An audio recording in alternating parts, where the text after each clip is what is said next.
బోడుప్పల్లో కలచివేసే ఘటన చోటు చేసుకుంది.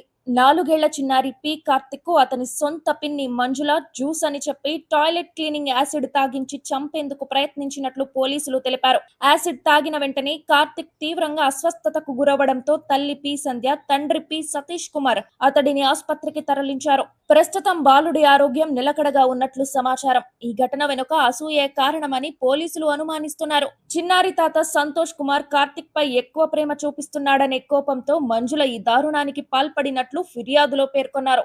పోలీసులు నిందితురాలిపై అటెంప్ట్ టు మర్డర్ కింద కేసు నమోదు చేసి దర్యాప్తు చేస్తున్నారు. బాబాయ్ తెచ్చిండు జ్యూస్ తాగిపిస్తా అని చెప్పేసి ఇక్కడ పట్టుకొని ఇట్లా లాక్కుంటూ గట్టిగా కోపంగా పెట్టి మొహం లాక్కుంటూ వెళ్ళింది కిచెన్ రూమ్ లోకి వెళ్ళి గ్లాస్ లో పోసి యాసిడ్ గొంతులో పోసింది. ఇట్లా అనమందంట. అయితే నా కొడుకు ఇట్లా అన్నాడంట. అనగానే అట్లా గొంతులో నోట్లో పోసేసి వాడికి మంట పుట్టి మంట అనుకుంటూ వచ్చి చెప్తున్నాడు, అమ్మ మంట పుడుతుంది అంటే ఆమె వెనకాల యాసిడ్ బాటిల్ పట్టుకొని లెఫ్ట్ హ్యాండ్ లో ఇట్లా ఉరుకుంటూ వచ్చి చెప్పింది, యాసిడ్ తాగిండు కార్తిక్ అని చెప్పగానే మేము షాక్ అయిపోయి అలా ఉంటే మా కార్తిక్ ఏమో కాదు పిన్నియే తాగిపించింది అని అన్నాడు. అంటే కాదు అబద్ధం ఎందుకు చెప్తున్నావు కార్తిక్ అని చెప్పేసి నా కొడుకు మీద గట్టిగా అరుస్తుంది.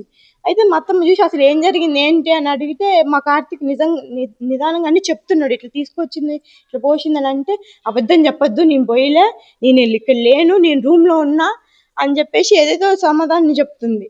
సరేలే ఏదైతే అదైందని ఫస్ట్ హాస్పిటల్కి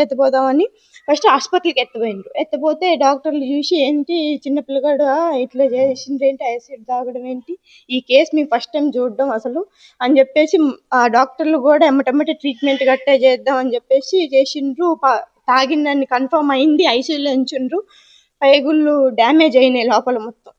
ఫుడ్ గట్ట పెట్టకూడదు, ఓన్లీ లిక్విడ్సే పోయాలని చెప్పిండ్రు వాళ్ళు. సరేలే అని చెప్పేసి మేము ఉన్నాం. 4 రోజులు ఐసీయూలో ఉంచిండ్రు. 4 రోజులు నా కొడుకు అసలు దారుణం అండి. 4 రోజుల దాకా ఫుడ్ లేదు, నీళ్ళు లేదు. నా అమ్మ నాకు దప్పకైతే అమ్మ నాకు కొన్ని వాటర్ కావాలని 100 సార్లు అడిగితే కొన్ని వాటర్ తాగిపించాడు. వాటర్ కోసం 100 సార్లు అడిగింది. తర్వాత వాటర్ తాగిపించిన తర్వాత డాక్టర్లు చూసి సీరియస్గా ఉండండి, కొన్ని మందులు ఇస్తాం, జాగ్రత్త వాడుకోవాలని చెప్పేసి అన్నారు.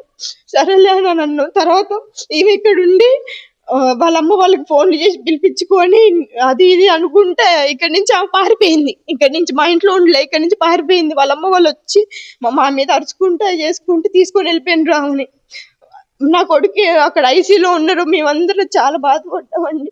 కావాలంటే దానికి సంబంధించిన సీసీ ఫుటేజ్ రికార్డింగ్లు అవన్నీ ఉన్నాయి, మీరు చూసి నా కొడుకు ఖచ్చితంగా న్యాయం చేయాలి.